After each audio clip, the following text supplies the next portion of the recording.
What is up, everyone? Thank you for tuning in.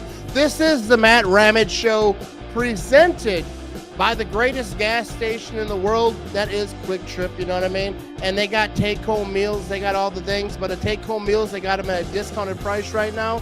So, if you've never had a take-home meal from Quick Trip, go check them out. They got the macaroni and cheese, they got the bacon mac and cheese, they got the spaghetti and meatballs, they got the stroganoff, you know what I mean? I never had that one. I'm not even sure if I'm saying it right. But also, I want to tell you as a tip from an insider, get yourself some breadsticks from Quick Trip. The breadsticks, the garlic breadsticks, are like the greatest thing in the world. They are absolutely fantastic. But we have a great guest with us today, you know what I mean? We have the most fantastic guest, Game On Wisconsin's own. We have Mr. Jimmy Christensen. Is that right? Did I say it right? Yeah. Honestly, you give me whatever last name you want. I think it's a good last name. It's very long. You know what I mean? I was trying to edit that graphic that I made for this thing, and I was like, that's a long last name. I mean, I got a few letters. How many? I think I got I don't want to count. But also Pack a Day podcast, you know what I mean? Only the elite get on the Pack a Day podcast. And you people who threaten. I know, right? You're like, put me on the dang podcast or I'll take you down. Yeah, I just start sending them their address. Like, I know where you live, dude. Just put me on.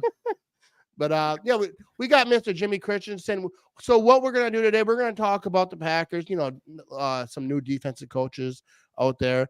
Super Bowl 31 memories, because I did a live stream last night where I just rambled and talked with the people in the chat, and I forgot to mention Super Bowl 31. So I want to hear from you, like, what Super Bowl 31, not even 31, but XLV, because I don't know if you're the same age as me. You look good, you know what I mean? So I don't know. I'm 30. I'm 30. Do you remember 31 at all? How many years ago was that? I'm not good at math. But anyways, we could talk about some Super Bowl memories since the Super Bowl is here right now. And also we'll do some predictions for Super Bowl this season. But I want a lot of Packers stuff that we can talk about. And we're going to hammer the chat. You know what I mean? We got, people crab dip. You know what I mean? What's up, John? How you doing in the chat? I'm not sure what that means. If it's a compliment, I don't think it is. It might not be. Maybe it is. You know what I mean? You gotta pretend like it's a compliment. How are we doing today, Jimmy? How has your week been going? Honestly, it's been good. I can't complain. Just working, doing all that stuff. It's looking forward to the Super Bowl. This week we got like the defensive coaches hiring and all that stuff going on. Obviously, the Super Bowl is coming up, but there's that like little part in my brain that's still like, dude, you're gonna be so bored in less than a week. Like, once we have that Super Bowl, after that, I'm going to go crazy until free agency, because I'm not a draft guy. I said this to other people before, like, I don't look into it because, one, my brain can only handle so much. I'm in the NFL, and that's as much as my brain can handle. And two, no one knows anything. So, like, I can go on Twitter and be like, this guy's for sure going to hit. I don't know. I'm just talking out of my butt. So I just usually try not to. All right, so John clarifies the Quick Trip crab dip for the win. All right, so I'm just stupid. I apologize for that. No, but like I feel like I'm the same way when it comes to the offseason, because like I'll do a live stream. People are like, who do you think we should draft? What do you think about this guy? What do you think about that guy? I'm like, dude, I'm so stupid. I wish I was smarter. But I'm gonna have smart people on during the offseason. Today is not that day. Yeah, like, not now. You just want to be one less dumb. Yeah, because like I will always tell people, like, if I like you, I will insult you severely. If I don't insult you, I'm not comfortable with you. We're not vibing quite yet. But we're gonna talk about some stuff. But I want to give a shout to Nick Laylaw. All right, Nick Laylaw is another sponsor of mine. Everyone who lives in Wisconsin, Minnesota type area, everyone sees the banners out there. He's the bearded man. Got a Wisconsin tattoo on his forearm. I think I kind of want to copy that tattoo. But he's just like a regular guy, but also is a smart lawyer type. So if you get injured in an accident and your insurance company's being a little sketchy with you, check out nicklaylaw.com and hit him up. He's got the beautiful beard. People always ask me, like, are you going to get a beard? I'm like, dude, if I could get a beard, I would have a beard. All right. I gotta order my beard from Amazon. I can't grow a beard. I got this eighth grade patchiness going on. Dude, I can't even get that. You know what I mean? Yeah, you're missing a few pieces, but I think you're holding it together. You're holding it together. You know what I mean? I can't grow a beard. You know, I had a friend in 7th grade who had a bigger beard than I could grow right now. We called him Harry. Hate that? Yeah. Oh gosh. I think back at those times, That's me. I am jealous. I am the jealous dude. But anyway, so we got some Packers news. We got the Packers hiring some defensive people. I don't know what I got some banners up here, so let's keep it in order over here. All right, so let's talk about this. You know what I mean? I'm not sure if I talked to you about this, but a lot of people were asking me these questions, and I got some questions from Facebook and a lot of people today. But Jordan Love, he's going to get some money. Yep. All right. I don't know if you're a contract buff. I am not. But Jordan Love is about to get the bag, and he should, because like I said this a little bit last night. Like you don't lowball your quarterback in his first contract. I mean, besides I wouldn't say it's first because he had that rookie deal, and then they kind of redid a thing. I don't even know what that was, but they didn't give him the 5th-year option, but they kind of gave him another thing. But he's going to get the money. He should get the money. I mean, obviously, like, don't go crazy, but they're not going to give him more than he wants. He's not going to be like, whoa, that's crazy. I didn't expect this. They're going to give him like what he's due. Everyone's going to kind of understand it. But are you a contract guru at all? Do you have any idea the kind of money that Jordan Love will get? I would not add guru. I would say I read things and just regurgitate in a much dumber way. I think the big thing, Daniel Jones of the Giants. What's up, dude? Daniel Jones is like, he screwed up every kind of initial contract like this because Daniel Jones sucks. And he got got $40 million a year. So Jordan Love, all his agent needs to do is be like, hey, homeboy got $40 million. I need more than that, because he's already proven in one season he is a much better quarterback than Daniel Jones. And I don't think it's gotten to the point yet where it's like offset.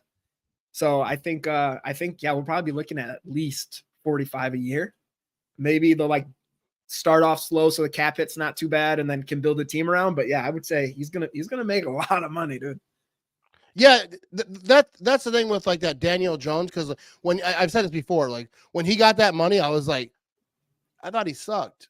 Like maybe I'm wrong. Like I thought he sucked, and then he got paid, and I was like, and then I watched him, and I was like, oh, he does suck. They just overpaid him. You know what I mean? But look, we got ourselves a super chat. These are rare around these parts. You might be on a lot of live streams that get these a lot, but not around here. So big what's up to Steve Z. $5, you know what I mean? That'll buy me a beer. You know what I mean? I appreciate you, Steve. That's awesome. Matt, can you go on record how many touchdowns Jordan Love throws next season? Also, what are both of your plans for Super Bowl Sunday? That is a fantastic question, Steve. How many touchdowns Jordan Love throws next season? I'm gonna try not to be biased here. How many did he have this year? Wasn't it like 37 in the playoffs included? Maybe not. That wasn't a number. I forget. It was 32. in the. Was it 30s? I can't go high on that. I tend to go high. Yeah, he has 32.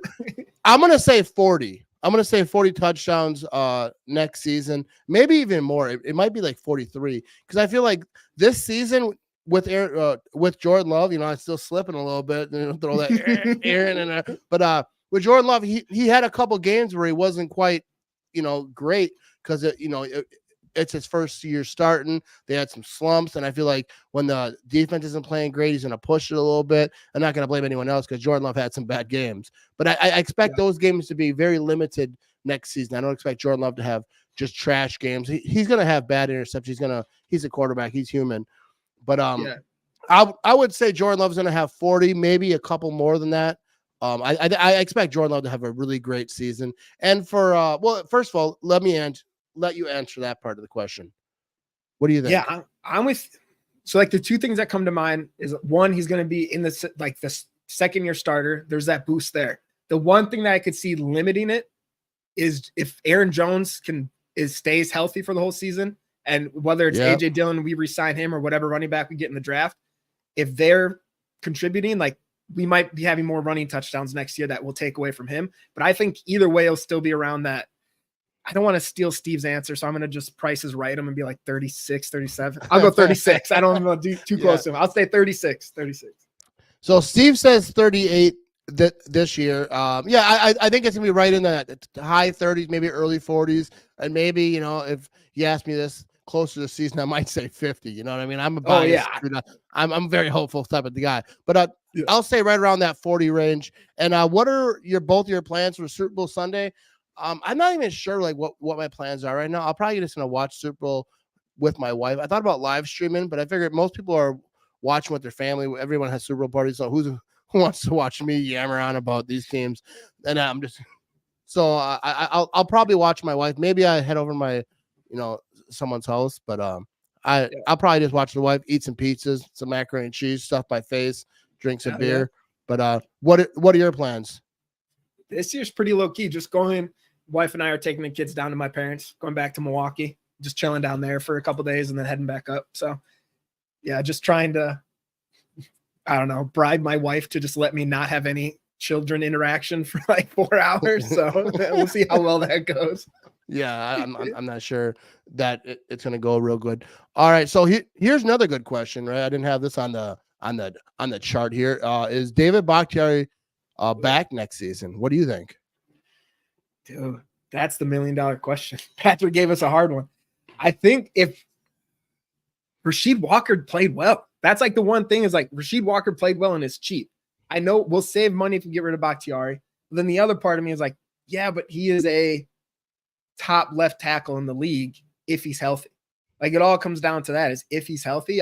My gut would tell me if he's going to have to redo his deal. If he doesn't redo his deal, I think he's out of there. We'll save the money, try to trade him, get Goody to work magic again in the draft. So my gut's telling me no. If I had a gun to the head answer, he won't be back next season.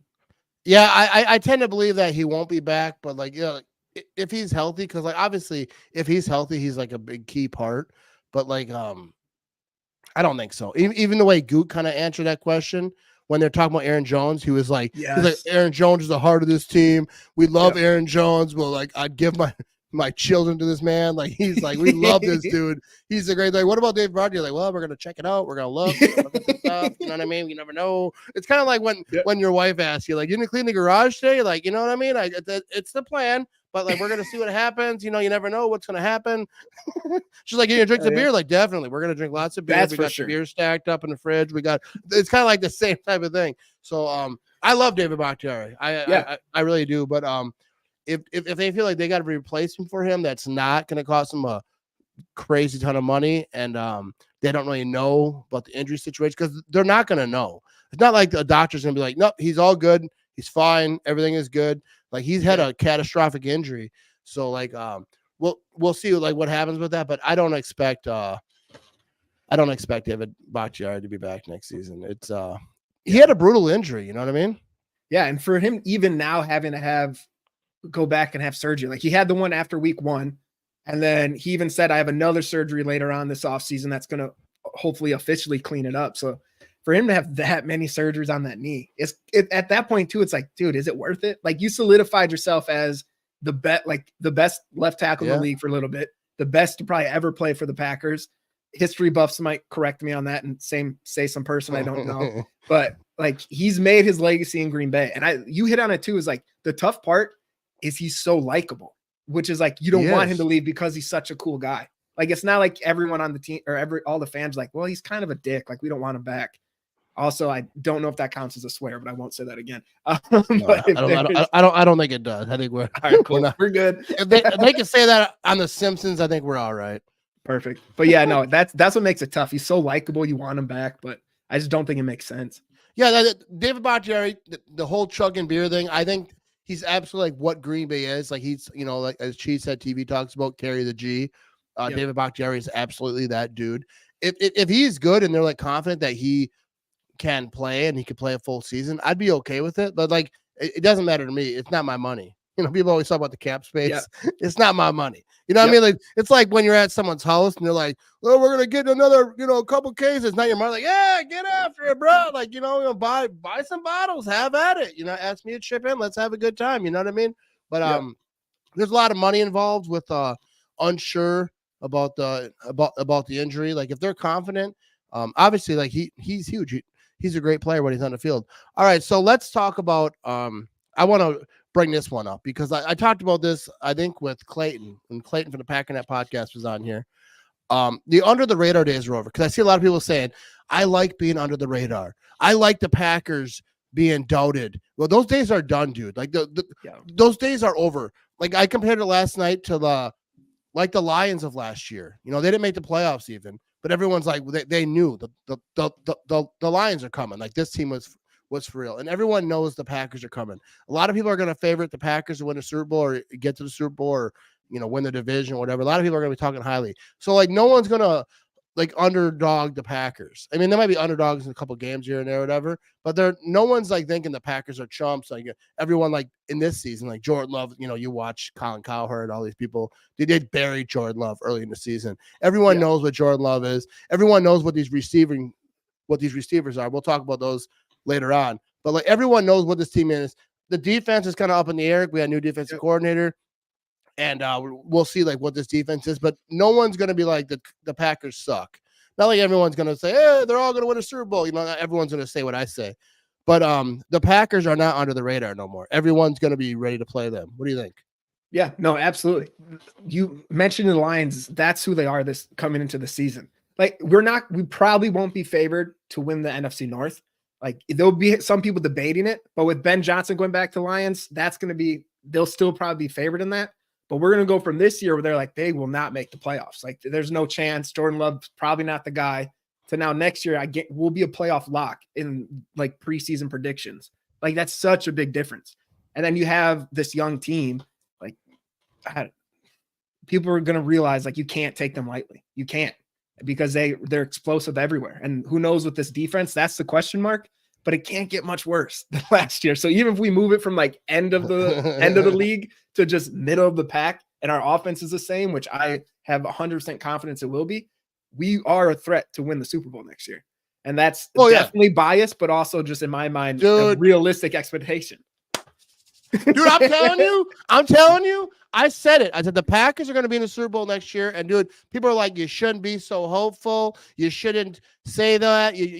What like, should we say then? The Packers suck. Dude, that's the thing. Like when people talk about me being a biased fan, and they talk about like I'm a realist and all this stuff. Like, dude, I don't care, dude. Like, should I lie? Like, I'm not a bias. I'm not lying out here. I'm not like saying I think the Packers are good, because I didn't say the Packers were going to win a Super Bowl last year. Anyone who watched my show, my podcast, whatever, last season, I wasn't saying the Packers are going to win a Super Bowl. I was saying, hey, they're going to have ups and downs. It's a rebuilding year. I didn't even say rebuilding, because I still don't think that it was a rebuilding year, because rebuilding, like I have a house. I'm in it right now. You're in one too. If you rebuild that house, you're going to tear the whole thing down. You might keep the basement. You're tearing the whole thing down. No, you're just knocking out a few walls, fixing up, getting a new toilet. You're getting some stuff. The Packers got a new toilet. That's what it was. They got a new toilet, got a new TV planted on the wall, whatever. But it was a rebuilding type of a year. You know what I mean? Like I wasn't like crazy high expectations. We're like, oh, they're gonna win a Super Bowl. But I knew that it was gonna be like we're finding this new offense with Jordan Love, these young wide receivers.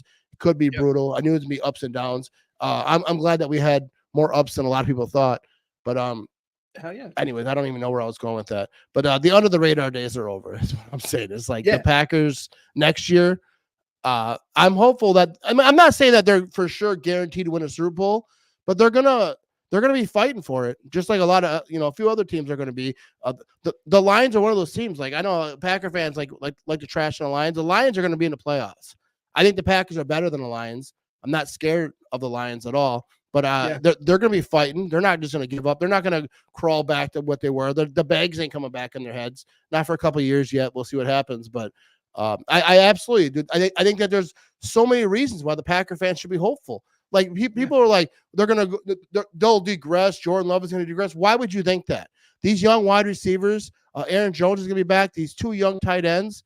This offense does not worry me. It should not worry anyone. Like this offense, dude, I'm so stoked about this team. And I think the defense will be better. We'll talk about that. We got a new defensive coordinator. We'll figure that stuff. A lot of new defensive coaches, but I have no doubt in this Packers offense.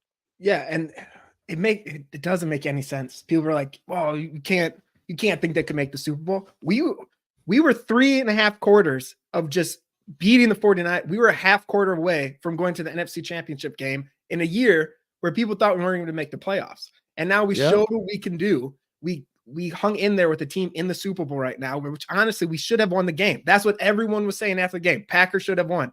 Yes, we should have. Yeah, but now all of a sudden it's like, hey, no chance at the Super Bowl next year. We had a chance this year. What are you talking about? Like, we had a chance and we did so well. So for them to be like, don't have expectations of the Super Bowl. Okay. I can't say the word I was going to say, but get out of here. Like, don't. Dude, like for real, dude, I'm so hopeful for next year. I don't think I've ever been more excited about a season than I am for next season.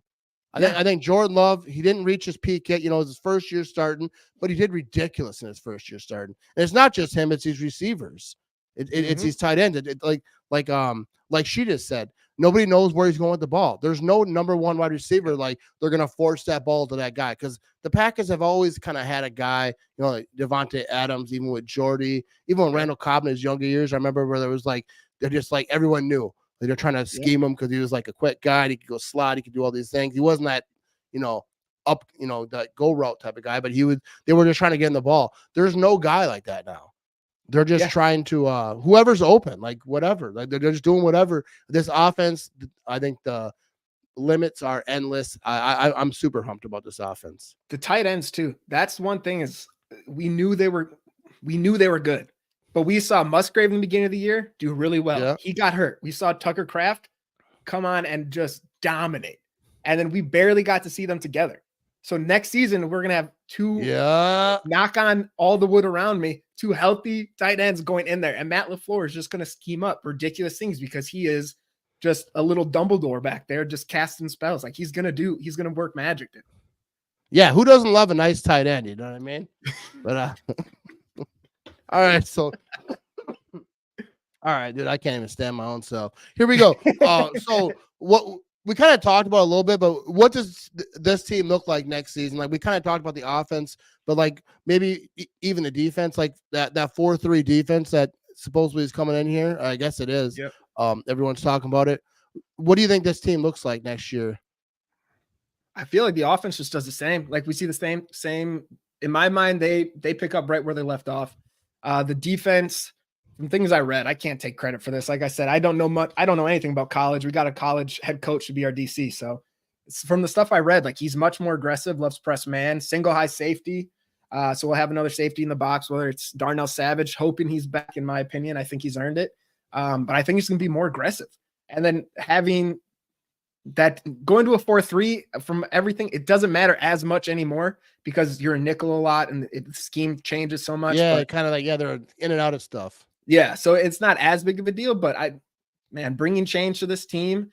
We've been in 3-4 since Dom Capers, and we've had a couple DCs since then. So I don't know, it can bring some juice to this defense. Like that's what it all comes down to is the defense going to take a step forward? If they take a step forward, then you're going to see me be ridiculously, people will hate me because I'm going to just trash talk. I usually keep quiet, but this team, I love them so much. They're fun. They're young. They're fun. And if we get this defense going and you have Jair talking, Carrington Valentine talking, I'm going to just start channeling that energy. Dude, I'm not one to talk, but I might start talking too. I'm just start calling random people. Dude, that's what it is. Like, dude, if this defense, because I'm old enough to remember when they switched from I think they were at a 4-3, and Aaron Campman and all that. They tried to work him in a 3-4, didn't work out, but he was a stud. He was a fan favorite. Everyone loved Aaron Campman. But switching from a 3-4, people ask me like, well, what's it like switching from a 3-4 to a 4-3? I'm like, yeah, you got to ask someone smarter than me. But I know what it is, like the switch, like, more hands on the ground. I understand. I'm not a complete idiot. But how does it involve our players? I'll have smart people on at some point. You ain't him, but no arguments here. But yeah, I think it's gonna be very fun to watch. Like what we said about the offense this season, going into this season, this offense will be fun to watch. I think this defense is gonna be that position that we're gonna be watching. Like, how does it work? How does Preston Smith work in this? And everyone talking about Preston Smith won't be a Packer next season. Shut your mouth. He has to be. And even to get rid of him, it's like $2.5 million cap space that they would save. He doesn't miss a game. There's no reason for the Packers to not want Preston Smith. I get it. Van Ness, everyone loves him. I love him too. You know, I love all these guys. But Preston Smith is a key part of this team. The players love him. Everyone loves him. I was dealing with Ken Ingalls, who's smarter than both of us if we put both our brains together. And he was kind of saying that because I asked him, I was like, what's up? And he has a great article for anyone listening, anyone watching. Go to Ken Ingalls' Twitter. go to his bio and click the link. There's a great article. That's kind of where I was reading. I just copy his stuff, his thoughts. No, I don't do that. I know people on Twitter are like, oh, this person does that. But he talks he makes a lot of good points about Preston Smith and a lot of like every position. But Preston Smith, it doesn't make sense for them not to bring him back. Like I say, even if they trade him and they cut him, it's $2.5 million saved. He doesn't miss a game. He's a great player. He's a great locker room guy. The guys love him. Preston Smith, my favorite player on the team. He's my guy. Like I ride Preston Smith. If they didn't bring him back, I would go see Mark Murphy. I would be like, dude, we need to talk. I'm gonna need a conversation with you. You know what I mean? But, he has to be back. I don't think it's really a question. No, out of all the edge rushers, he's by far the best in the run game.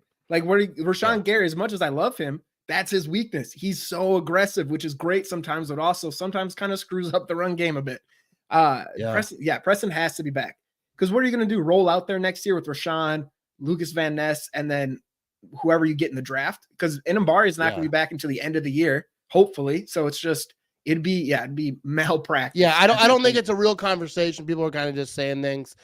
Preston Smith, first of all, like he stays on his job, right? Yeah. Like he doesn't get sucked in on play action. Like that's one thing. Like as a non film buff, like someone who doesn't really watch the game as a professional, but like just watching, like he doesn't get like tricked out a lot.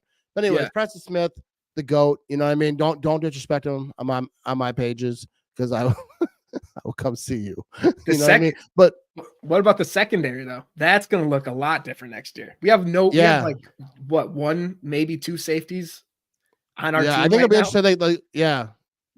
I think the secondary is an interesting question. It is. But let me ask you this, because we have a great question over here from Sideline Report over on Twitter. Actually, this is a YouTube question, but he's also on Twitter.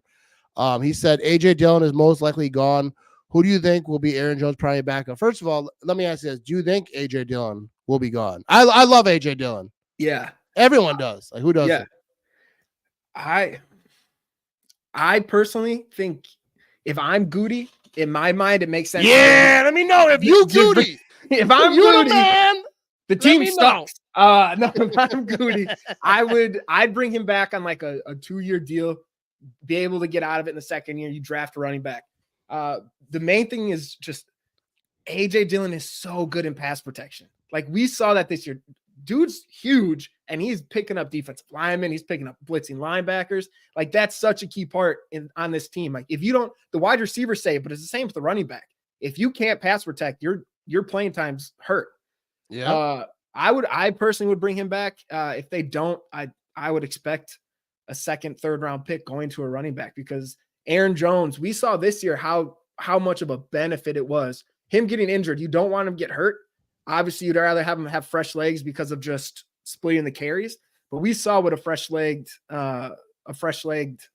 Aaron Jones could do at the end of the year. You can't have him be a bell cow all year and then expect him to be as dominant as he was.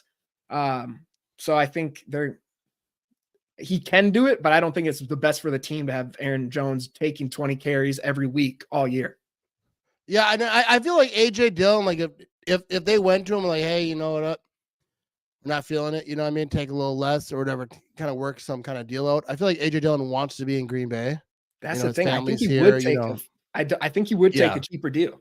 Yeah, like, don't disrespect him or whatever, but like I feel like a team friendly deal, like he would do it. Like his family's here, Dork County, he's got the keys and all that. He's not trying to go to Florida or something. I mean, who wants to go to Florida?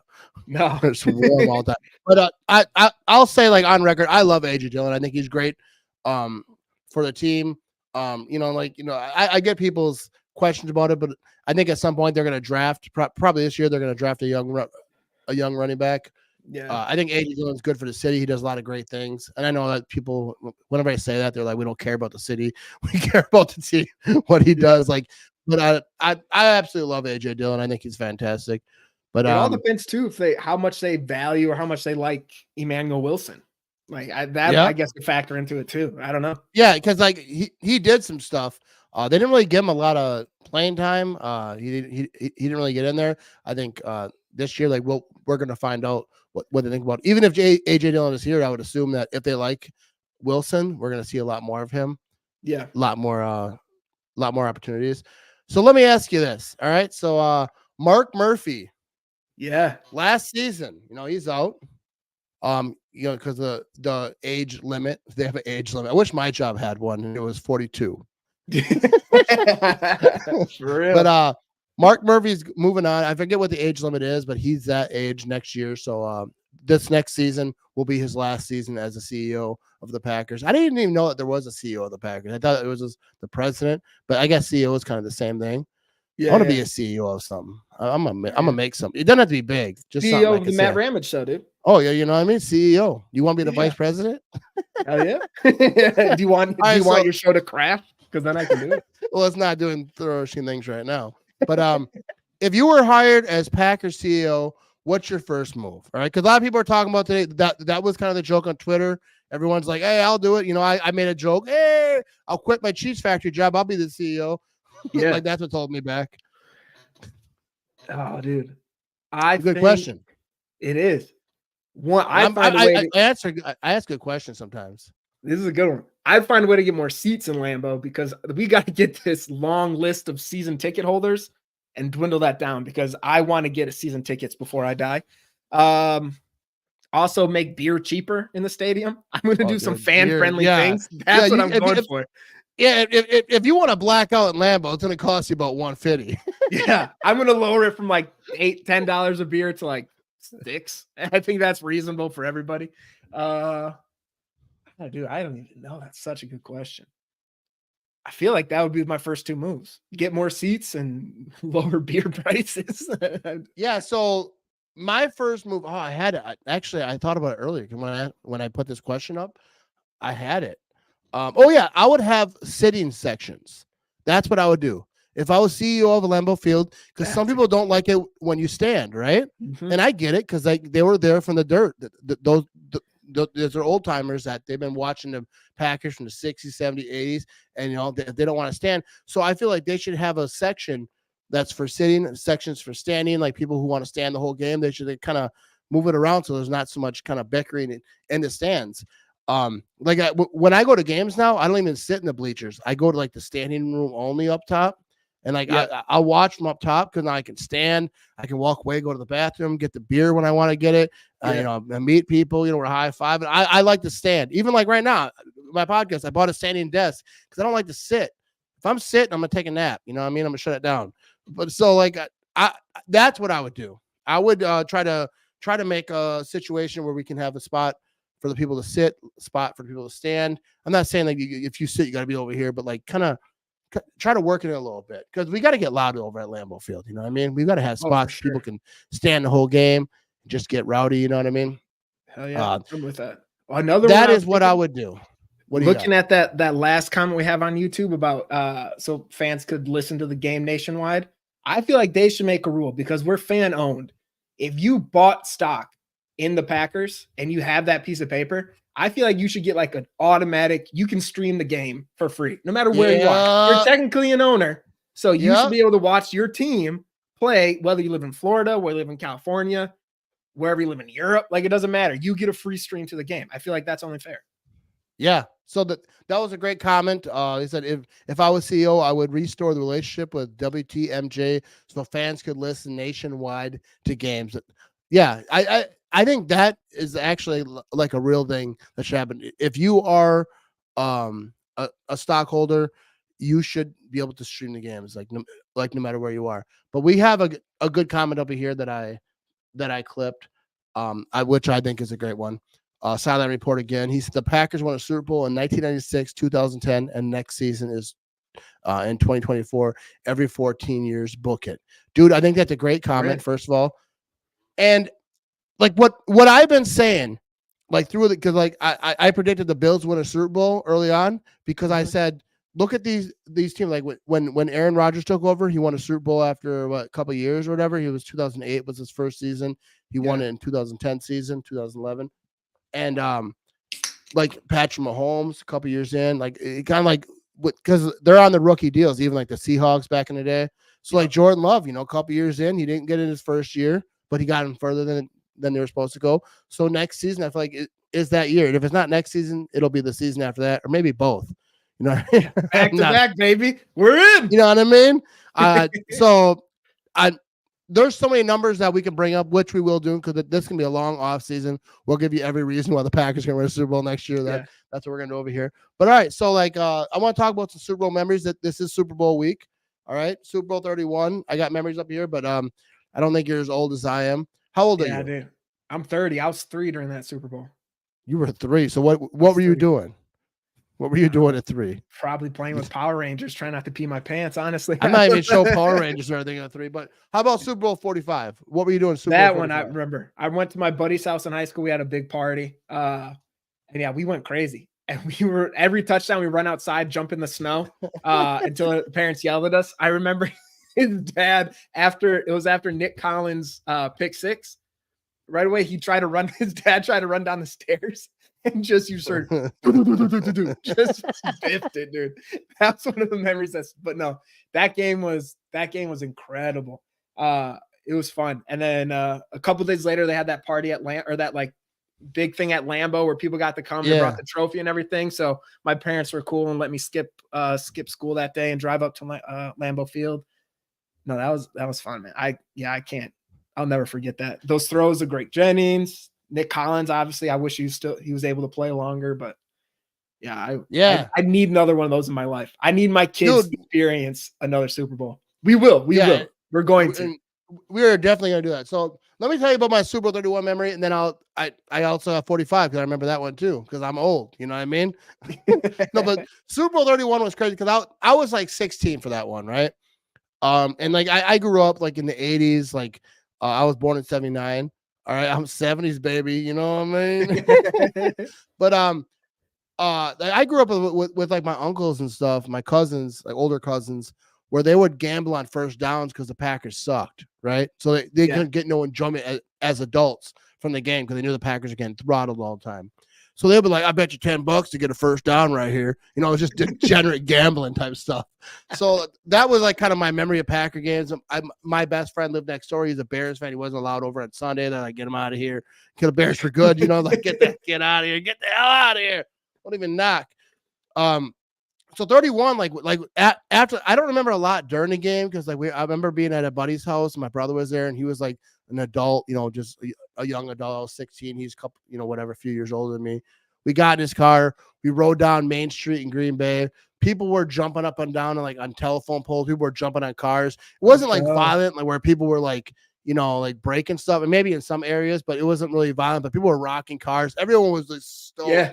It's been so long. It was like 30 years before he went to a playoff game, I think. So like it was like next level out of chaos. Like it was so awesome. Like I'll never forget Super Bowl 31. And then like that when the parade came by, he went right by my friend's house, and like he picked up Desmond Howard picked up my friend's little brother, who's a full grown adult now, obviously. Picked him up out of the parade bus and put him back down.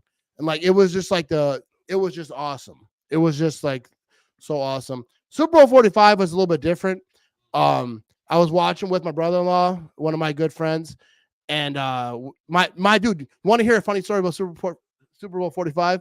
Yes. When the Packers won the NFC Championship game, my wife, we're like all celebrating, Super Bowl, we're going to Super Bowl. Everyone, you know, doing the same thing. And then my wife is on the phone, and then she's like, hey, we're going to the Super Bowl. And I was like, what? I was like, yeah, we're going to Super Bowl. She's like, no, we are going to the Super Bowl. And I was like, what do you mean? She's like, we're going to the Super Bowl. I was like, oh, hey, where are we going to Super Bowl? And then she's like, yeah, I'm going to my work or whatever. And we're like, yeah. And she's like, wait. No, I'm going to the Super Bowl. You ain't going. I'm going to the Super Bowl. So she actually went to that Super Bowl without me. I watched it with her brother. Wasn't nearly as fun as the amount of fun that she had. She had, you know, one of the funny stories because she had a lot of stories coming home from the Super Bowl. There was an ice storm there that year. And she was like, they were in a bus, like a tour bus or whatever, driving down this road. It's kind of a hill and it's icy and they're kind of sliding all over. Everyone's like, kind of screaming, like, what's going to happen? And the driver said over the PA, he said, don't worry, everyone. I'm from Wisconsin. Oh, yeah, they're golden, dude. Thing. Yeah, because all the buses were like sliding on there, kind of going sideways, and everyone's kind of like, whoa, what's going to happen here? We're all going to die in this thing? He's like, no, I'm from Wisconsin. I know how to drive in this thing. But she had a good time. I didn't have as good of a time, but like I remember like when they won, my brother-in-law is one of the most, you know, like kind of a negative Packer fan. He's a good guy, but he's kind of like, first quarter, oh, we lost it, it's over. One of those kind of guys. So like after, like we knew there was a big defensive player or whatever, and we were like, I think the Packers just won a Super Bowl. And we just hugged. I've never hugged this man in my life before or after. We're not a hugging group. We're hugging, jumping up and down in a circle. This next Super Bowl, you're going to kiss him. You're going to take it. You know what I mean? We got to take it up a level. You know what I mean? So I feel like that is probably what's going to happen. But yeah, we're going to get another one of those. I need my sons to have one because like my son was alive, obviously, when the Packers won Super Bowl 45. They're older. But they were kids. Like I feel like even like Super Bowl 31 when I was 16, like I didn't really experience it. I barely remember it. Like I remember like the celebration, but I barely remember that game. But my memory isn't that good. I drank. No, I'm the same. Dude, I'm the same way. Years of football and MMA, my brain is garbage. Yeah, we need another one. Because our memory's not so good. So that's all I'm saying. But all right, so let's keep moving over here. So Mark Murphy, like we just talked about him. These are kind of out of order. I have no order for these questions as they pop in my head. That's all. When I wrote them down. But who do you think should replace Mark Murphy, and why should it not be me? Oh, see, that's crazy because I was gonna say you, but now that you said that second part, honestly, I don't even know. If I would say a name right now, it'd be made up. I would just say a random Harry Potter character at this point. I don't even know Harry Potter characters. I wish I did. Dude, I love Harry Potter. I got a Harry Potter. What about Andrew Brandt? Yeah, why not? Because I know that it's a lot of business stuff because I know like we're gonna talk about this on this next one because Mark Murphy did do a great job, and I wanna show something here in a second. But I think it's not just football minds. It's like it's money like Titletown and like they get stuff done. But business. Yeah, so you got no input on that, huh? I'm not gonna lie to you. I saw Corey Banky put Ed Policy is probably gonna be the guy. I don't. When it comes what about to Russ Ball?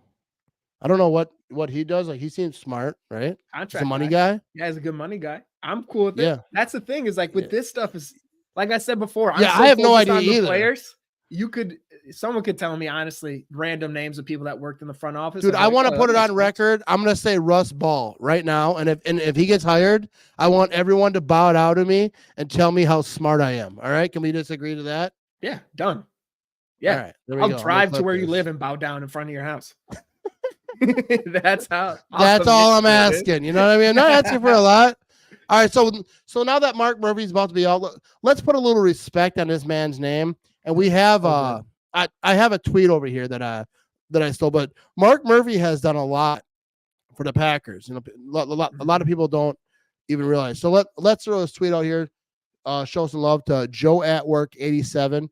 First of all, let me get this banner out of here so people can read the whole thing. He said, under Mark Murphy's watch, the Packers transitioned from Sherman to McCarthy, from Favre to Rodgers, from Thompson to Gutekunst, from McCarthy to LaFleur, from Rodgers to Love, increased stadium capacity, created the Titletown district, and landed the NFL draft. Like, that is crazy impressive.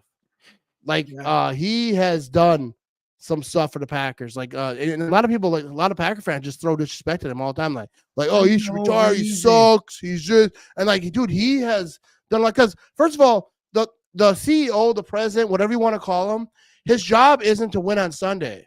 His job is to like put people in position to do their jobs. And obviously, like, he's a top dude. So he's talking about the GM. He's talking about, you know, the GM hires the coach and all that stuff. I'm sure he has a hand in a lot of that. But a lot of it is the Titletown district. A lot of it is making the Packers money, keeping the Packers relevant, keeping the Packers money flowing in. And Titletown district is wild. Titletown district is a great thing. So people need to throw some respect at Mark Murphy's name. He was so good. It's to the point now where like everyone's like, oh, how's Love gonna follow Rodgers? How's his next president or CEO gonna follow Mark Murphy? Dude brought the draft to Green Bay, Wisconsin. No one thought that was gonna happen. So like, and that what a there's no better send-off. It's like Jerome Bettis winning the Super Bowl before he retired. Like Mark Murphy having the draft before he has to leave is like the most incredible send-off he could possibly have. Like it's perfect. Like Mark Murphy, people like to complain. That's what people do. They just complain about stupid stuff for no reason. Mark Murphy has been an incredible CEO/president, and to transition the way it was and to have the players. And we complain, well, we only had one Super Bowl with Rodgers. Yeah, but we were in contention for literally 14, 15 years. Like, you have to give credit for that. Some players didn't execute, some coaches didn't execute, whatever. But the front office put us in position year after year to be in contention. That's all you need. And it just didn't happen. But Mark Murphy deserves a lot of credit, because he killed it, dude. Yeah, and then getting the draft to Green Bay, like no one ever thought. Everyone talks about, the Packers are never gonna have a Super Bowl, which they won't. But they're never gonna have a draft. But dude, they got a draft. I don't even know how they're gonna do it, where they're gonna do it, or like how they're gonna do it. But I know that I'm gonna be there. I will be there. I will quit my job to be there, dude. You got to link up for it, dude. Yo, that's when we'll meet. You know what I mean? That'd be so fun. All right, so so shout out to Mark Murphy. You did a good job. We're proud of you. Appreciate you right here. So let me ask you about this defense. Yeah. Will the Packers defense start fast next season, or are they going to have like a learning curve? Because a new defense are learning it. Because like there's 2 points to this, right? They could have a learning curve just like the offense did this year, not because of new offense, but because of new players doing it. But also the other offenses that on the other teams aren't going to know exactly what the Packers defense is doing. They're going to see a little bit in preseason, but they're not going to give too much. Everyone kind of knows what a 4-3 is. They kind of know they'll watch film on previous seasons, but they're not going to really know. So I feel like that gives the Packers a good chance to start fast and hopefully try to keep that thing going. But what do you think about that? Yeah, I think the first couple games, kind of like this season with the offense, where we saw them dominate the Bears. That game against the Falcons, like they dominated for 3 quarters, had that rough one, the Saints game, and then there was that like downslide in the middle as like kind of teams figured out our offense, not figured it out, but like we were still learning on the offense. I think that we could see that. Like the first couple games, as you said, teams don't know what to expect. So we could do really well week 1 and 2. And then it could be like a 3, 4, 5 week stretch where it's you see that learning curve hit. And then later on the season, it kind of turns on a little bit as people learn. But there's going to be a learning. They're going to be doing a whole new system. Hafley's going to be getting his feet on the ground a little bit too. Like we have to, the same way we were giving patience to this offense this year and Jordan Love, we have to do that with the defense a little bit. But you know, Packer fans, dude, the first mistake week 1. That's what we're known for, is being patient. They're like one mistake. You're like, oh, fire him, somebody else. This is a waste, dude. They'll be Googling his name so they can do the hashtag fire. How do you spell that? Hafley is my daughter's name with the F instead of a D. So it was actually easy for me. That's the thing that is tough though. When these coaches come in, I'm not good at like spelling their names. Like, here are the names of the new defensive staff. Do you know how to say all these names? Number 2 stumped me. I got to Jason and I'm out. Like I would read these right now for the people on the podcast, but like these are tough names to say. I remember when we had Patton, I called him Patine on the first podcast I did, and the person that was on with it, like, dude, it's Patton, you idiot. You should have kept that going from now. Patine. Yeah, it's tough for me to say names, and I hate saying I hate saying names wrong because I feel like it's the most disrespectful thing that you can do to someone. I don't care if people say my name wrong as long as you're saying it. People call me Ramage. Sometimes I'm like, well, that sounds fancy. I ain't mad about that. My son won like the President's Award, in school, and they're like, Andrew Ramage, and then after someone's like, that's not right, and he's like, oh, I'm so sorry. I'm like, dude, that sounded fancy. Was that French? Like, dude, you made me sound fancy. I ain't mad about that. You know what I mean? So, I'm not gonna lie. I thought for some reason your last name was Rampage for the longest time. Yeah, a lot of people did. I look at your name like, oh, Matt Rampage, and then one day I was like, I've been thinking his name's wrong for like a year. Like that's how long it took me to realize it was Ramage. And a lot of people did. My first Twitter name I think was Rampage something. And so when that fighter came out, his name was Rampage. I'm like, screw that Rampage guy, Jackson, dude. Yeah. Yeah. Like I was like, dude, I was Rampage since forever. Like that is like it was my first Twitter name. My friends back at some point used to call me Rampage. Like I didn't deserve that name because Rampage is too cool of a name for me to have. Like I can't fight. You should have been the Rampage in the UFC. You missed You know out what on I your mean? career, dude. Only Rampage I'm doing is like I hit up a freaking. Let me clear that up. It wasn't me. I said freaking. All right, let's move on over here. We got a couple other ones. This is actually from Facebook comment. They're talking about Lambeau Field having a trackable roof, and I will say this. I want to say perfectly clear. Lambeau Field should never have a roof in any form, not retractable. Not because I know people are saying, well, then they could get a Super Bowl. They're never getting a Super Bowl. It's too cold in February, even though it's not right now. Right now, if there's a Super Bowl, this was the year.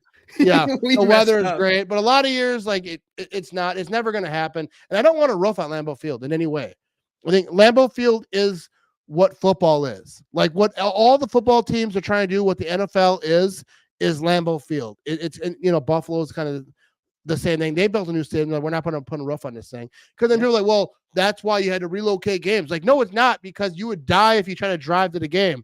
In Buffalo, especially, Lambeau Field, Green Bay, I don't feel like has the same type of snow as Buffalo has, because they get like feet at a time. Like Green Bay does at times, but not like them all the time. It's not about playing in the snow. It's about people trying to get to the game. They can't get there if there's like feet of snow, like in Buffalo. So I don't think it would matter even if they did put a roof on there. I don't want them touching Lambeau Field. I like the history of Green Bay. That's why I love the Packers. The history of Green Bay and Lambeau Field and how it started and everything about it is just so beautiful. Do not mess with the history. That's what I'll say about whoever takes Mark Murphy's spot, which I'm sure that they're going to have the same feeling, is like, don't mess with the history. Don't screw this thing up. Green Bay is a beautiful place. Lambeau Field is the most iconic spot in the NFL. Don't tarnish it. Don't put a roof, and they're not going to put a roof on it. So I don't even know it's a question. Like, no one in that building is like, "Whoa, should we?" You never know. You know what I mean? Like, no one's doing that. There will never be a roof on Lambeau Field. Do you think and this could just be because I am dumb. Like, there's part of me like, I understand the weather is not great in February, but I'm still surprised they never were like, hey, the most iconic stadium, the winners of the first 2 Super Bowls, we should have a Super Bowl at this. Like, fans that opposing teams' fans have Lambeau Field as a bucket list go-to stadium. Like, why don't you have a Super Bowl there? Let them play in the elements. That's football. It's not, like you said, it's not going to be 10 feet of snow like Buffalo. They can wear long sleeve under their shirt. They'll be fine. We've put up points in Lambeau January. Let them do it. I think the tough part would be like, where people sleep. Because like there's not as many hotels. I mean, but like the drive, could the draft show it though? Of like, hey, we can do this. And also, because it's a 2-hour drive. That's what I'm saying. It's like, just drive, as long as there's not crazy snow and people don't get like die on the way there. But like, Milwaukee, you got Appleton, you got Oshkosh, you got Fond du Lac. They got a couple hotels over there. They got a Days Inn, dude. You'll be good. Yeah, you go north. If you actually know the area, you could probably get some hotels like within an hour's distance. But like, if you live in California, you're driving an hour like nothing. You're stuck in traffic.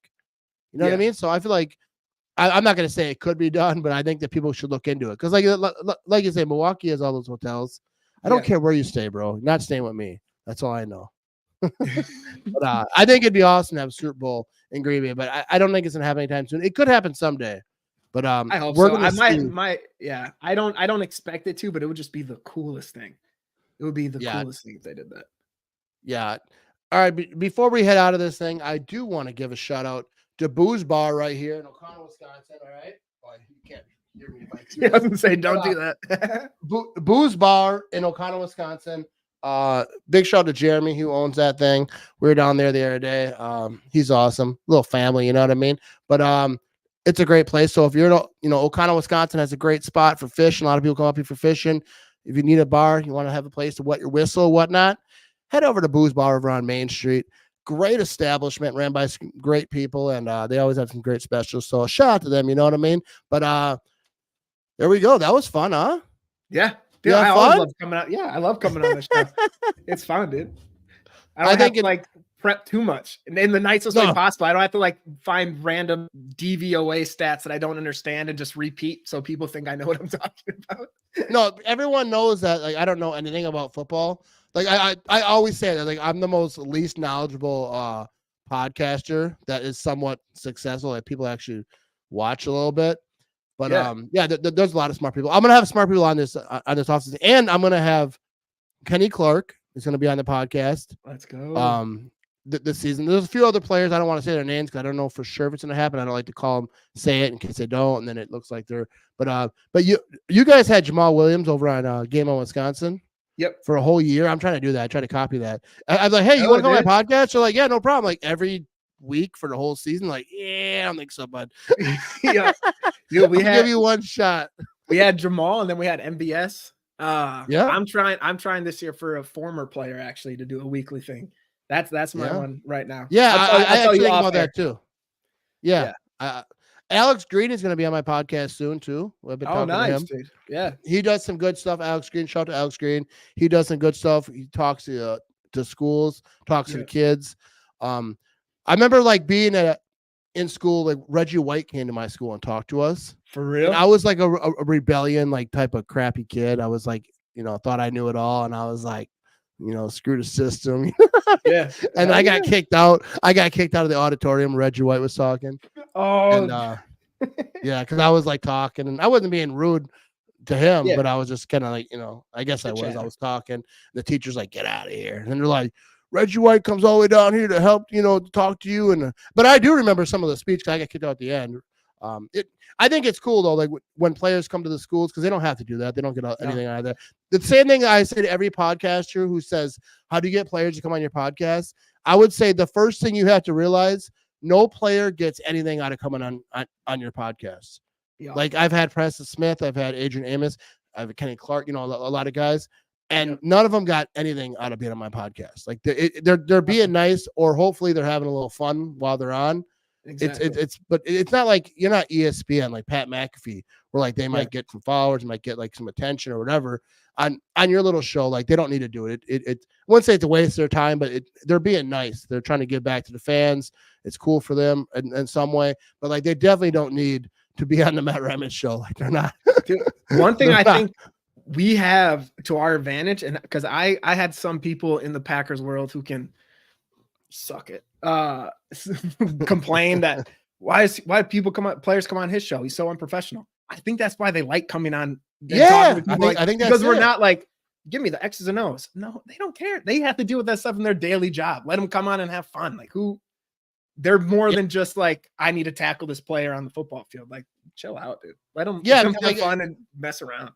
Yeah, because I feel like so many people are trying to be like ESPN, and then some people are like really smart, and that's kind of their whole thing, and that's fine because like there's smart people in the Packers world who like break it down like I cannot.